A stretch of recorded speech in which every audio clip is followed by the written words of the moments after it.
I want to go to Regina right now, where the Premier of Saskatchewan, Scott Moe, is commenting on those results. Saskatchewan, of course, went heavily conservative. Let's listen in. With both Saskatchewan and Alberta. He's also said that he wants to make Canada into a global leading energy superpower. And that's great to hear, but those are nothing but words. And I would say, and I've said it many times, that policies truly do matter, in particular in this space. And so some of the government's policies, the federal government's policies, they quite simply are going to need to change in order for Canada to achieve that goal.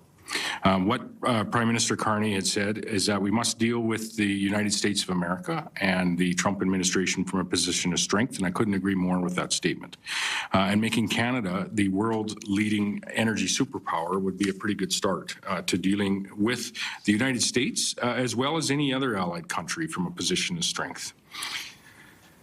We have some ideas on how we can jointly achieve that as a provincial government, and what policies this new administration may need to alter to some degree in order for us as Canadians to achieve that global energy superpower.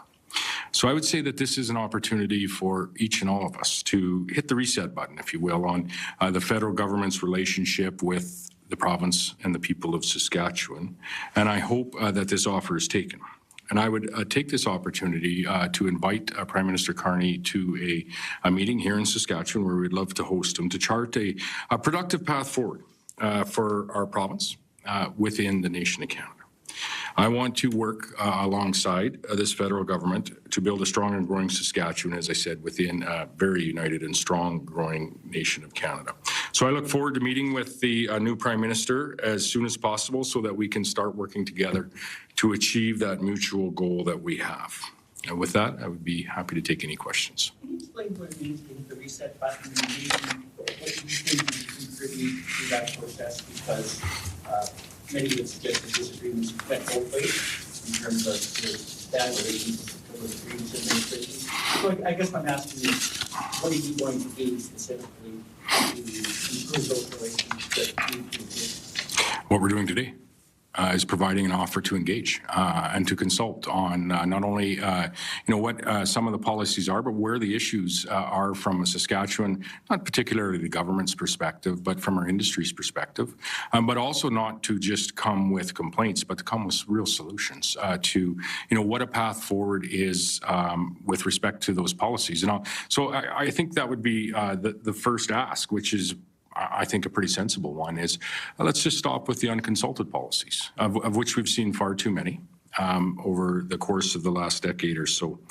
We've talked at length of Bill C-69. Right today, we have a uranium mine that has all of its provincial approvals and has for the last 2 years, and has just recently been delayed from receiving all of their federal approvals as well moving forward. And so it's not just the oil and gas industry that we are discussing here, but it's the entirety of our economy. We have some ideas on how we can alter, not change or end Bill C-69 or any environmental impact assessment, because that's important, but alter it so that it is working not only for gauging any environmental impact that might be there and protecting those that live in the area and protecting the duty to consult process that we have, but ensuring that investment can actually flow into places like a new uranium mine, which would employ many northern and Indigenous residents and provide clean fuel to the world.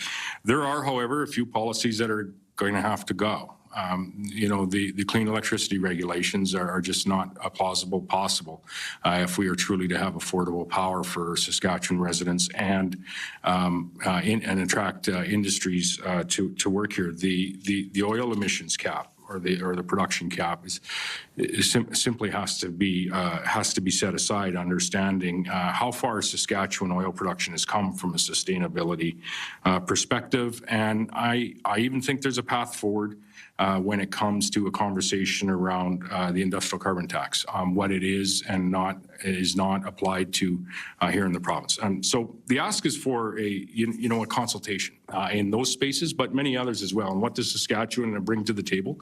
A continued willingness to work with the federal government. I think when we signed the first iteration of the Childcare agreement, we were the second or third province to do so, and very, I would say, ambitious in that space. space, and we continue to work, and we'll pick up working again subsequent this election happening last night with the federal government on what that agreement will look like moving forward as it expires just about a year from now. But those are examples where, and there's many, where we have worked and worked closely with the federal government, and we continue to offer that. I'll leave that there. Is there room on coal burning by 2030 as proposed initially, I guess, by the Harper administration? Like that, I'm just looking at things that where you would say further, this is how we are going to work with the students. No, as we move forward with keeping our electricity rates affordable and keeping our electricity grid reliable, we are going to need to extend the life of some of the current facilities that we have. In saying that, I think there is a broader term discussion about what our emissions complement is going to look like under each of those scenarios. We can talk about the cost and the $18 billion additional that Sask Power provided a number of months ago to attempt to, not actually to comply with the clean electricity regulations. But there is a longer term, like a decade or a decade and a half, a conversation that I think we can have in a true transition to nuclear and skip some of the natural gas interim step and those things, which are going to drive up costs, actually have a significant amount of emissions on their own. And I think over the course of that decade and a half, we can actually show that there is going to be a lower emissions footprint coming out of Saskatchewan electricity production, than trying or attempting to comply with things like the clean electricity regulation. Now, these again are things that could have been hashed out, had consultations happen prior, but we're asking for that to happen now. Sounds like you may be a little more in tune with the West and with Alberta, given from there originally, or is that too long? He still cheers for the Oilers. That would be a net positive. What I heard last night, Wayne, was a prime minister that had committed to representing all Canadians, regardless of where you live and where you work and what industry you work in. I would say from my perspective, I certainly haven't given up on the opportunity that we have as Canadians. I would hope, and what I heard last night is a prime minister, and I'm hoping a Liberal Party that isn't giving up on Saskatchewan people and the role that Saskatchewan plays in the Confederation. But we'll find out.